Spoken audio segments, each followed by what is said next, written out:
માટે થઈને ભગવાન શિવનો જે પ્રેમ છે એ થોડોક ઓછો થાય એવું વિચારતા હતા. અને આ બાજુ શિવજીને પણ થયું કે રામા અવતારની અંદર મારા પ્રભુની પરીક્ષા લેવા માટે થઈને સતી ગયા હતા.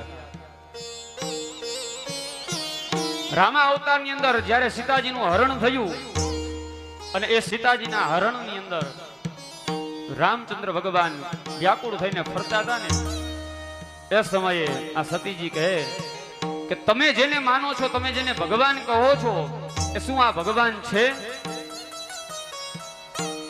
પોતાની પત્ની માટે થઈને આવી રીતે દૂર દૂર ભટકે છે, શું આ ભગવાન હોઈ શકે?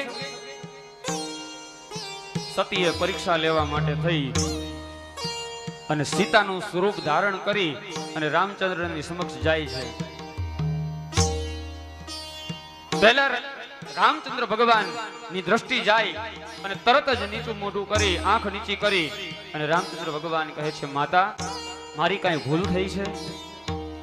આ સતીને ખબર પડી ગઈ કે નહીં, આ ભગવાન છે, આ ભગવાન છે. આટલું સાંભળ્યું પણ આ વાત ભગવાન શિવજીના મનમાં રહી ગઈ હતી કે જેને હું ભગવાન માનું છું આજે એની પત્નીનું સ્વરૂપ લઈને ગઈ છે, એટલે કે મારી માતાનું સ્વરૂપ લઈને ગઈ છે, તો હવે એને બાજુમાં બેસવાનો અધિકાર નથી.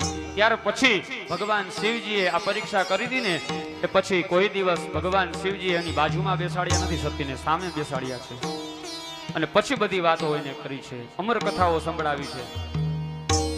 એટલે બધી